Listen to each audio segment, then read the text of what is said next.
Hey guys, how is it going? Market update today on reserve rights. This is currently a Bitcoin chart. We're actually waiting for a bit of a breakout on Bitcoin here. Kind of broke out and then retested it so far. So hoping that we, after this little retest here, that we do push on and hopefully get a little bit of price action, because the market across the board, if we look at Bitcoin, has been very stagnated for the last day or two. So we are looking for some decent price action. But yes, looking at reserve rights today, we'll do some price analysis. We'll take a look at some levels to buy, some levels to sell, mainly for accumulation purposes, because personally I'm a long-term holder of reserve rights. I've been buying way back here. This is my buys at 0.0047 and I bought some up to around 0.0057 and holding on to those bags currently, doubled my RSR holdings, but potentially I'm looking to offload it only in order to buy back, because these markets are quite brutal at the minute and profit is king. No matter how good the asset is that you want to invest in, profit is king. So recently we had a really good rise. We wicked all the way up to 1.37, which was crazy. Rate move, really strong move. For me, I've just been looking at a couple of things. So Fibonacci, if we disregard that massive wick and we take this second wick here as the top, so that was just mainly one massive order that got filled and then sold off. If we look at that, we've come back down to a golden ratio, which is always a level for me to look at buying. If you ever look at a move that's gone up, look for that 618 for buy. So I think now those buys should have been filled, and the next move, as long as Bitcoin plays ball, is up. But zooming out onto a daily time frame, let's have a look what's going on here. Buy zones for RSR. If we do get a bit of a sell-off from here and Bitcoin deteriorates, I mean, you can look at the entire move in terms of Fibonacci's from the bottom there to the double top. You could be looking at around 007, so 0.007, and I would still ladder them orders all the way down to 0.0047. A couple of things that's quite significant that's happening with RSR soon. From the 14th, I think it's for a month period that VC unlocks will start happening, and I believe it's something like, it might be around 5% of the entire supply, maybe, I'm sure I've read 10% somewhere, that might be incorrect, but it is quite a significant number. Currently at these prices, VCs are up 4x on their initial investment, so some are going to take some off the table. That is a given.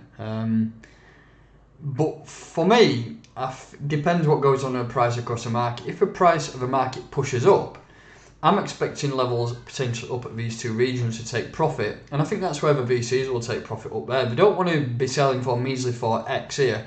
They may take a little bit off the table and drag us down, but I think everybody's waiting for a little bit of a relief bounce on Bitcoin, and if that does happen, it will pull altcoins up with it. So personally, buy zone, I would like to say, anywhere from current wick here at 007, I would just ladder them all the way down, back down to this region where I got my buys at 0.0047.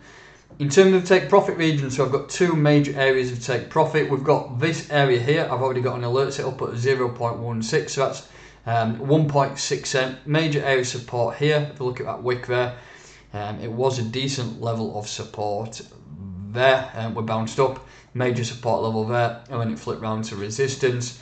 So that is a first level, personally, I would be considering to take profits. Next level, if we do blast through that, and we've got another level which I've already marked up, is a peak of this top here at around 2.2 cent.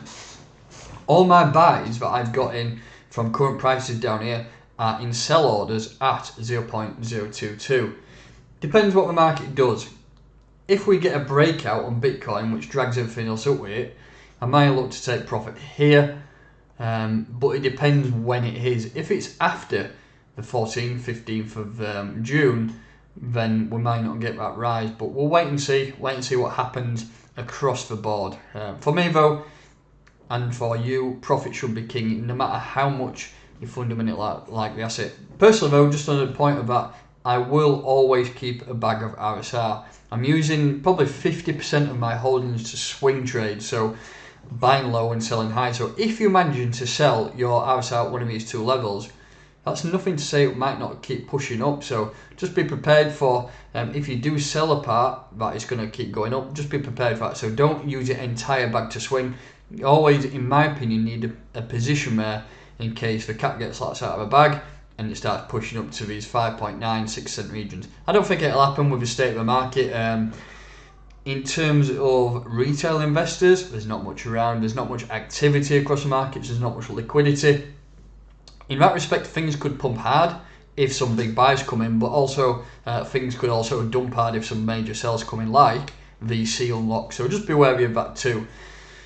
On the daily time frame, yes, we peaked up here on the RSI and we did sell off, and we'll come back down to oversold, and then we peaked back up. So far, if you use the RSI to your advantage, you could have got some really good sells here and some really good buys here. So also monitor that too. We have not peaked out on the RSI, so maybe if we start pushing up towards these levels that I've talked about, we may get an oversold RSI, which then might give you a little bit of a selling signal there to take some profit.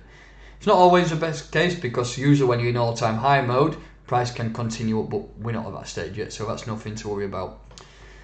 On the daily time frame, we'll stick to this and we'll just have a look at the moving averages. So I use the 50 and the 20, and it looks like we are potentially, depending on price action, about to form a bullish cross.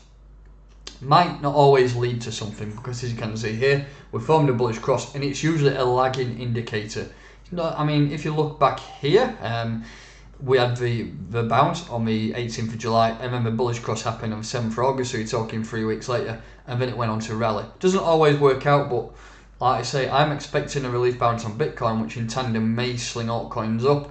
And I think if we do get this bullish cross, you're going to see the price really start to hover up towards these regions, back at 2.2 cents. So let's keep his fingers and toes crossed. Let's hope we do get some decent price action soon, and that will then give us a little bit of a positive feeling. One thing to note though, if we do start pushing up to these levels, and if Bitcoin starts pushing up to this region here, where I think it's going to come at 37k, a lot of people will be telling you on Twitter the bull run is back. I think, personally, I don't think we're quite there yet. I still think we've got a little bit of selling pressure. And if we look at my major chart on Bitcoin, let's just get rid of those moving averages. We'll zoom out onto the weekly time frame. If you've not watched my market updates, which I suggest you do, it's my thoughts on the market. I'll push them out of it Monday to Friday in the morning. Look at this bear cycle here from all-time highs back in 17. We had several monster bear run, bull rallies within that period. A year later, we hit cycle lows. Something like this I'm envisaging again. We've had a few runs already. I'm expecting another run, maybe another couple of runs before the end of the year, before we do bottom out and then start pushing on. So fingers crossed we managed to get some good buys. Also remember to get some good sells, because the more profit you take, the longer you can stay in this market. And that's for me, especially as somebody who does crypto full time. Profit is king, and that's what I'm potentially looking to do. Hopefully sell some around here and buy back down here. That's the aim. Whether it works or not too sure on that, but we'll wait and see. But that's going to do it for today's video. I'm just going to leave you with a quick clip on BitGet. It's an exchange I'm using on a day-to-day basis. Spot trading. You can also do leverage trading if you're based in the UK or any other European country where leverage trading is banned. You can do it on BitGet. No KYC needed, and can withdraw up to 200 BTC, which is astronomical. So I'll leave you with this. Copy trading as well. If you're not so good at trading yourself, you can follow professional traders on there. So it's definitely something to check out. Massive rewards as well once you sign up and deposit, up to around $4,100 in deposit bonuses. But that's it. I'll leave you with this video. I'll catch you next time.